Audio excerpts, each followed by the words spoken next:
이슈 토크입니다. 부산, 울산, 경남 세 지자체는 이 불경 광역권 형성을 위해 공동협력기구 설치 등 여러 방면에서 노력을 기울이고 있습니다. 하지만 지난해 동남권 비전을 제시한 이후로 실질적인 광역권 형성에는 큰 진전이 없는 상황인데요. 지금까지 제안됐던 불경 광역권 형성 관련 정책을 살펴보고 개선 및 촉진 방안에 대해서 이야기 나눠보도록 하겠습니다. 동아대학교 행정학과 한세혁 교수와 함께합니다. 안녕하십니까? 네, 안녕하세요. 예, 최근 세계화와 지방화의 급진전 등으로 네. 글로벌 네트워크 체계가 좀 구축이 되고 있습니다. 네. 사실 불경이라는 단어는 굉장히 오래전부터 이렇게 나오던 그런 개념이었는데요. 지역 정책에서도 이제 이에 부응해서 행정구역 단위에서 벗어나서 하나의 광역권 체제로 가려고 하고 있습니다. 이제 부산, 울산, 경남을 불경이라고 하는데요. 일단 이 불경 광역권에 대해서 먼저 좀 짚어주시죠. 예, 이 광역권이라는 의미는 이제 경제적인 측면에서 이제 여러 가지 경제적 어떤 산업적 활동하고요.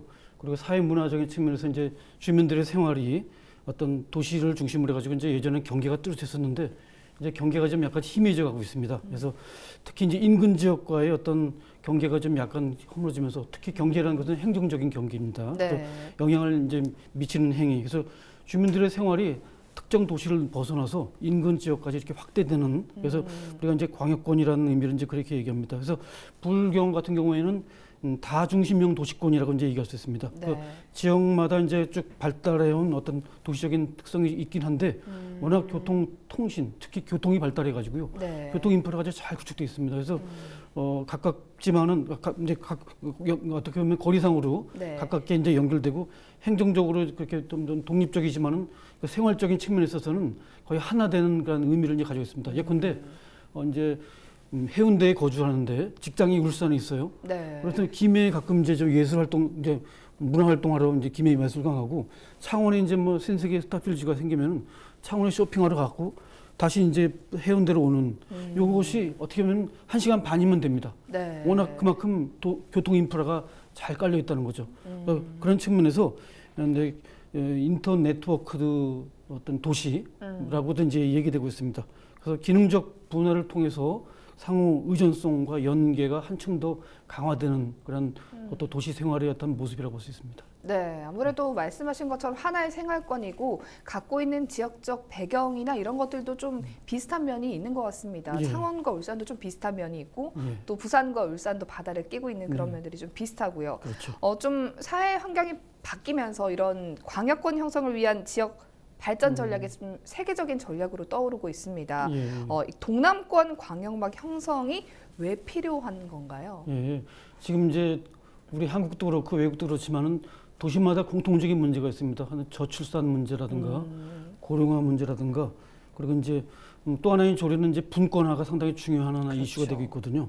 이런 것들이 어떤 지역의 어떤 자립적 발전을 좀 요구하고 있고, 또 글로벌한 측면에서 이제 경제가 이제 좀 또 공유 경제라든가요. 네. 또 이제 협력이라는 것이 어느 때보다 중시되고 있습니다. 특히 이제 4차 산업 혁명이라는 것이 발달하면서 특히 이제 도시마다 스마트 시티라는 것을 추진하거든요. 예. 이런 것을 통해서 더욱더 연계와 연결이 심화되고 있습니다. 그래서 예전에 개별 도시의 의미를 벗어나서 이제 도시와 도시 간의 어떤 유기적인 협력과 어떤 협력적 경쟁 이런 걸 통해서 도시의 어떤 부가가치나 경제적인 측면을 높이기 위한 그런 노력들이 이제 많이 일어나고 있습니다. 네. 그래서 이 그런 불경 어떤 광역권도 마찬가지로 이 정책의 어떤 효율성 측면이라든가 그리고 규모의 경제성을 좀 도모하기 위해서 이제 필요한 부분입니다. 그래서 간단히 요약해서 말씀드리면은 네. 이처럼 불경 광역권이 이제 필요한 이유 중에 하나가 지역 내외 경쟁력을 강화시키고 특히 수도권 일국 중심의 어떤 그런 체제에서 벗어나서 이 불경을 어떤 키움으로 인해서 어떤 지역 규정 발전을 도모하기 위해서 이제 필요하고요. 네. 또 이제 적정 규모 인구하고 산업 기반을 갖춤으로써 지방 경제를 이제 육성하는 것이 이제 필요합니다. 그리고 이제 각 도시별로 나눠서 추진함으로써 나타나는 어떤 분파적인 어떤 비효율성을 좀 벗어나 가지고요. 행정이나 정책에 있어서의 어떤 효율성과 그리고 이제 규모의 경제성을 좀 노릴 수 있습니다. 이런 네. 불경 광역을 통해서요. 그런 이제 제도적 기반으로서 협력을 위해서 필요한 것이 이제 광역 거버넌스입니다. 그래서 이런 것이 이제 외적인 측면에서 그 글로벌 산업화나 어떤 그 산업 4차 산업 혁명의 움직임에서 필요하고 네. 그리고 내부적인 측면에 있어서는 주민들의 생활 편의성을 제고시키고 그리고 이제 그 분권화를 촉진시키기 위한 그런 대응으로 이제 보여집니다. 네, 뭐 이렇게 광역 경제권이 형성이 되면 아무래도 다양한 측면에서 긍정적인 효과가 있을 텐데요. 네. 일단 경제적인 효과는 어느 정도 수준이라고 볼 수 예. 있을까요? 어떻게 보면 가장 중요한 것이 이제 경제적인 편익 그 효과거든요. 그렇죠. 그래서 지난번에 그 동남 경제권 형성의 경제적 효과라고 해서 경남발전연구원에서 이제 분석한 자료가 있더라고요. 예. 그래서 기준은 좀 약간 좀 이전 건데 만약에 동남 광역 경제권이 형성된다면은 동남권 제조업체에 미치는 효과가 그러니까 순 매출 증가의 경우에 약 9조 약 700억 원으로 이제 나타납니다. 그래서 그때 당시에 이제 2011년 기준으로 이제 일단 환산하면요. 네. 제조업체가 총 매출이 약 400여 조가 됩니다. 그러니까 전체의 약 2.1% 되거든요. 네. 상당히 큰 비중을 차지하고요. 뭐 이에 따라서 어떤 부가가치 서비스 부분에 있어서도 상당히 좀 커다란 영향을 순기능적 영향을 줍니다. 그래서 2011년 기준입니다. 네. 그래서 경남발전연구원에서 이제 분석한 거에 보면은 동남권 총 부가가치가 191조인데 이때 이제 농업 1차 산업이 약 4조 그리고 이제 제조업이 89조고요. 그리고 서비스업이 97조인데 이 만약에 동남권 경제연합에 따른 어떤 효과를 본다면은 이 1차, 2차, 3차에서 다 각각 효과가 나타나는데 네. 이거를 통틀으면은 약 우리가 이제 그거를 GRDP라고 합니다. 지역 경제 총생산 효과라고 하는데 그것이 약 3조 7천억 정도가 됩니다. 그래서 상당히 적지 않은 그런 예. 경제적 효과가 이제 파생된다고 볼 수 있겠죠. 그래서 네. 경제적 효과뿐만 아니라 사실 뭐 계산할 수 없지만은 시민들의 편익, 주민들의 편익 같은 것을 이제 환산한다면은 네. 그보다 훨씬 더 큰 효과가 예상된다고 보여집니다. 네. 그리고 또 부울경이 이렇게 광역권으로 힘이 좀 세진다면 그렇죠. 아까 말씀하신 것처럼 국가 그 균형 발전 측면에서도 굉장히 효과가 좋을 것 같고요. 예. 하지만 부울경이 꽤 오래전부터 이제 상생 발전을 시도를 해오지 않았습니까? 네. 근데 이제 조금 정부가 바뀔 때마다 이 지역 발전 그렇죠. 정책에 맞추어지다 보니까 예. 어떻게 보면 계속해서 사업들을 좀 지속해서 가는 그런 부분에서 네. 부족함들이 좀 있었던 것 같은데요. 네. 그동안에는 어떤 계획들이 좀 있었나요? 예. 그동안 보면은 부울경에서 전혀 노력은 없는 건 아닙니다. 그래서 네. 자치단체 간에도 그렇고 어떤 민간, 민관 그런 차원에서 어떤 행정협의회라든가 광역본부 그리고 이제 자치단체 조합이라는 게 있습니다. 네. 그리고 이제 무슨 포럼 이런 다양한 형태를 통해서 광역 기관 간의 어떤 협력 조직을 어떤 구성해 가지고 지금까지 노력을 해왔습니다. 그래서 예. 크게 이제 중앙 정부 중심으로 해가지고 이제 추진되어 온 어떤 광역권 형성을 위한 노력을 두 가지로 볼 수 있는데요. 하나는 광역 도시 계획이라고 볼 수 있습니다. 그 광역 도시 계획은 중앙 정부 중심으로 해서 이제 계획을 수립되는데요. 그 지방의 의사가 좀 반영되는 게 좀 약간 미미하긴 합니다. 네. 그래서 사실 부산과 경계를 맞대고 있는 여러 이제 지역들이 있잖아요. 네. 울산도 그렇고 이제 뭐 창원, 김해, 양산인데 이 부산을 포함한 어떤 그 양산과 김해시만 네. 인정하고 있습니다. 그래서 이 광역도시계획의 어떤 한계가 상당히 좀 부산에 있어서는 특히 부울경에 있어서는 제한적입니다. 네. 울산하고 경남 쪽은 약간 좀 유리된 측면이 있거든요. 그리고 또 하나가 이제 좀 장기적인 계획인데요. 네. 20년 계획입니다. 대도시권 광역교통계획이라고요. 그리고 5년마다 이제 계획이 수립되는데요. 이 계획에 있어서 보면은 특히 이제 광역교통계획 수립 권한은 이제 중앙정부가 가지고 있고요. 네. 그리고 이제 지자체 의견을 이제 반영하는 수도 되는데 역시 여기서도요. 지리적인 측면에서 부산, 울산권에 있어서 부산광역시하고 양산, 김해만 포함하고 있습니다. 물론 거기다가 좀 확대해가지고 네. 창원하고 경주시를 포함하지만은 여전히 부울경 전체를 반영하지 못하겠다는 점에서 상당히 좀 제약이랄까 네. 한계가 있다 보여집니다. 그래서 이런 중앙정부에서 추진하는 그런 광역권을 위한 노력은 상당히 지방의사가 좀 약간 반영되지 못하겠다는 점에서 한계가 있고요. 그래서 특히 이 부울경 지역 자치단체 간의 그런 노력과 협력이 중요하다고 보여집니다. 네. 뭐 말씀하신 것처럼 새로운 정책들을 제안하고 있지만 한계들도 많이 부딪히고 있습니다. 네.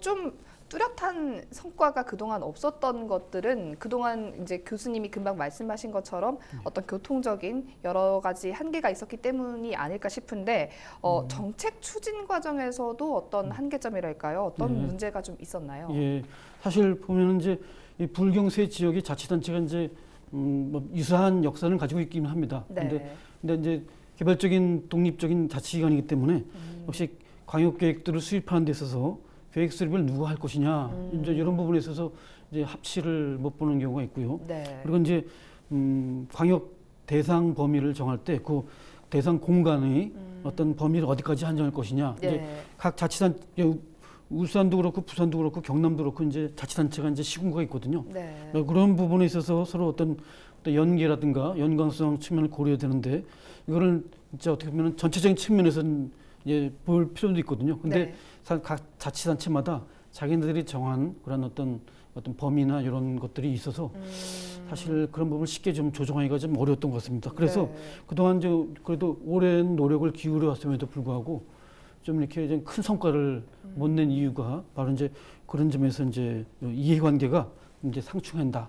그리고 이제 그 안에 좀 본질적으로 들어가다 보면은 지역 정치인들의 복잡한 어떤 그 이해관계 그런 것이 이제 있습니다. 이제 만약에 이제 지역이 이제 변형되게 된다면은 네. 지역구 어떤 바뀌게 되고 그러면 표가 또 달라지기 때문에요. 그렇죠. 그런 어떤 것이 있고 또 하나는 자치단체마다요. 이제 국비를 따기 위해서 많은 노력을 기울이는데 그런 측면에서 봤을 때는 서로 경쟁적 입장이거든요. 그렇죠. 그래서 쉽게 자기는 이해가 조금 약간 좀 그래도 침해된다 그러면은 양보하지 않는 그런 어떤 그런 경향을 이제 보여줍니다. 예. 최근에는 이제 서로의 공동의 이익이랄까요? 네. 불경이 동남권 관문공강 추진을 위해서 굉장히 하나된 모습을 좀 그렇죠. 많이 보여주고 있는데 예. 그렇게 이제 공동의 이익이 관련된 게 아니면 예. 조금 아무래도 경쟁 관계에 있다 보니까 어려운 부분들이 있었습니다. 네. 불경 광역권 형성을 추진하는 과정에서 그동안 이제 앞으로 또 어떤 것들이 좀 장애 요인으로 작용을 하나요? 예. 마침 이제 이 관련해서 이제 부산 연구원으로 명칭이 바뀌었죠. 예. 부산 연구원에서 불경 지역 전문가 약 45명을 대상으로 해가지고요 설문조사를 한 결과가 있습니다. 네. 그러니까 그 결과도 보면은 참 적나라하게 잘 이렇게 장애 요인을 지적한 것 같아요. 네. 그래서 그걸 한번 좀 살펴보면은 먼저 첫 번째는 이제 가장 큰 장애 요인으로 지적된 게 불경 지역의 정치인들의 복잡한 이해관계가 커다란 장애다라고 얘기합니다. 그래서 네. 예상했던 대로요. 예. 그런 문제가 좀 크게 작용하고요. 또 하나는 이제 광역권 형성에 관한 법제도적 장치가 미흡하다. 사실 이게 좀 중요한 장치입니다. 사실 이게 그냥 말만 의지만 갖고 되는 게 아니거든요. 그렇죠. 이걸 뒷받침하는 법제도적 장치. 근데 이거는 사실 또 이 광역권에서 해결하기가 어려운 부분입니다. 네. 저 중앙정부 행정안전부나 저 의회에서 네. 그런 역할을 해줘야 되는 부분인데 이 제도적 장치를 갖추는 게 좀 중요하다. 이게 하나의 형성하는 데 좀 장애 요인이고요. 네. 세 번째가 이제 지방 권력 확대에 대한 중앙정부, 중앙정치가 견제하고 소극적으로 대응한다. 이걸 달리 말씀드리면은 일종의 이제 기득권을 놓지 않으려는 심산이죠. 그렇죠. 그래서 사실 지금 문재인 대통령도 이번 정부에 있어서는 좀 지방분권, 자치분권을 좀 확대 강화하겠다 해서 지방자치법 전면 개정을 시도하고 있거든요. 네. 근데 아직까지 국회에서 지금 이게 계류된 상태입니다. 예. 그래서 이게 가장 커다란 하나의 어떤 장애가 됩니다. 그래서 특히 이제 중앙정부가 좀 기득권을 버려야 됩니다. 네. 특히 서울 수도권 이런 중심에서 그래서 네. 거기 입김이 좀 세니까요. 예. 그래서 이런 중앙이 진짜 지방 균형 발전을 하겠다는 의지를 좀 이걸 통해서 보여주면 좋을 것 같고요. 그다음에 이제 네 번째가 국책 사업 및 국비 확보에 있어서 이 불경 자치단체들 간의 어떤 경쟁 심리가 그대로 좀 작용하고 있습니다. 그래서 네. 이제 뭐 바람직하기는 경쟁적 협력 체제로 가는 것이 가장 좋을 것 같습니다. 예, 서로 도와줄 건 도와주고 네. 선의의 경쟁하는 거는 뭐 그건 필요하다고 보여지고요. 이외에도요, 뭐 광역권 형성에 따른 특정 지역의 쏠림 현상, 뭐 인구나 경제력이나 네. 이런 부분들이 이제 미리 이제 우려가 돼서 거기다 적극적으로 나서지 않는다는 그런 의미고요. 그다음에 그 이외 지역에 또 반발이 좀 보여집니다. 네. 만약 불경이 통합되면 이제 여기 파이가 커지니까 네. 그 이유는 대구라든가 예컨대요 그렇죠. 경북 이런 데서 상당히 경계하는 그런 어떤 입장이 보여지고 그리고 이제 시도지사 간의 신뢰가 좀 요번은 기에 들어서는 부산, 울산, 경남 지도자들이 리더들이 거의 다 이제 유사한 어떤 지향을 보여주기 때문에 네. 이거는 이제 그래도 크게 우려할 만한 건 아닌 것 같고요.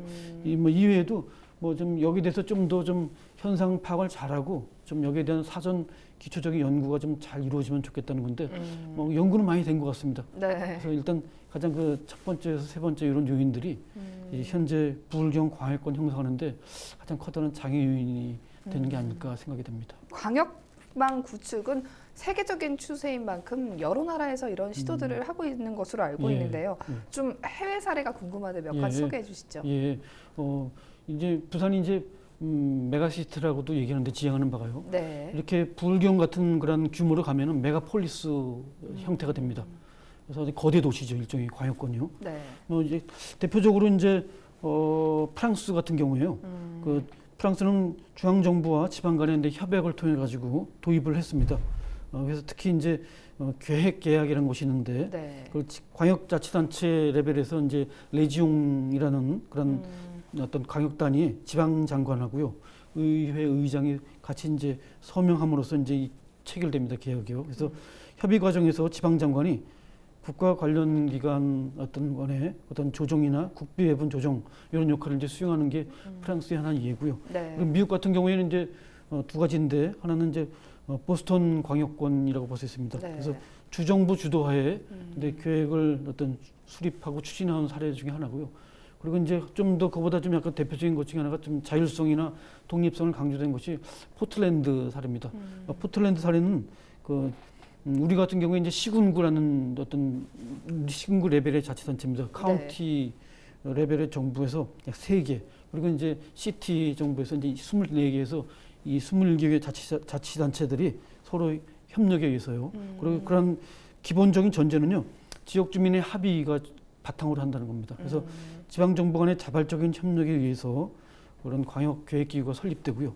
거기서 설립돼서 실행 집행에 관한 업무를 이제 담당하고 있습니다. 네. 그래서 특히 이 광역 계획 기구 같은 경우에 그 메트로 수준이면서 주민선거위에서 선출된 그런 단체장, 그리고 의회, 그리고 독자적인 자치 헌장, 그 메트로 차터라고 합니다. 그래서 이런 것이 이제 갖추어진 독립적인 그리고 자율적인 하나의 자치 지방 정부라고 이제 볼 수 있을 것 같습니다. 네, 부울경의 상생이 앞으로도 더 중요해질 텐데요. 예. 이 광역권 형성 촉진을 위해서 예. 앞으로 어떤 대책들이 필요할지 좀 간단하게 말씀해 주시죠. 예, 예. 무엇보다 중요한 게 이게 주민들을 위한 것이어야 되거든요. 네. 그 정치인이 아니라 그 자치정부를 위한 것이 아닙니다. 사실 지방정부도 광역정부도 주민들을 위해서 존재하는 것이기 때문에 먼저 주민들의 의사를 잘 파악하는 게 필요해요. 그러니까 이런 광역화되는 그런 어떤 시대에 주민들이 겪는 어떤 불편이라든가 그리고 수요가 무엇인지 그리고 이제 이 광역권의 필요성에 대해서 광역 경제권의 필요성에 대해서 인식을 좀 높여주는 것이 필요하고요. 네. 그리고 여기에 대한 컨센서스를 좀 형성해가지고 이거 그렇다면은 아마 이런 사업을 추진하는 데 있어서도 상당히 효율적으로 추진할 수 있지 않을까 생각됩니다. 그래서 네. 첫 번째 그것이 필요하고요. 두 번째는 중앙 정부와 지방 정부 간의 어떤 적극적인 협력이 필요합니다. 네. 물론 지방 정부가 자체적으로 해결할 수 없는 부분입니다. 중앙 정부 도움이 없어 안 되는 거죠. 그래서 아까 말씀드린 것처럼 이 법제도적 측면에서 어떤 이런 제도적인 장치가 구비돼야 되는데 네. 이거는 이제 중앙 정부하고 의회가 권한을 가지고 있거든요. 그래서 지방 정부끼리 서로 협력을 잘해서 네. 그 중앙 정부하고도 균형 발전에서 중요하다는 그런 어떤 시대적인 요청에 부합되는 것이다라는 것을 강조하면서 서로 협력하고 또 설득하고 이런 노력들이 이제 필요하고요. 네. 그리고 이제 세 번째는 이 광역권 내에 어떤 민간 수준에서 교류가 좀 필요합니다.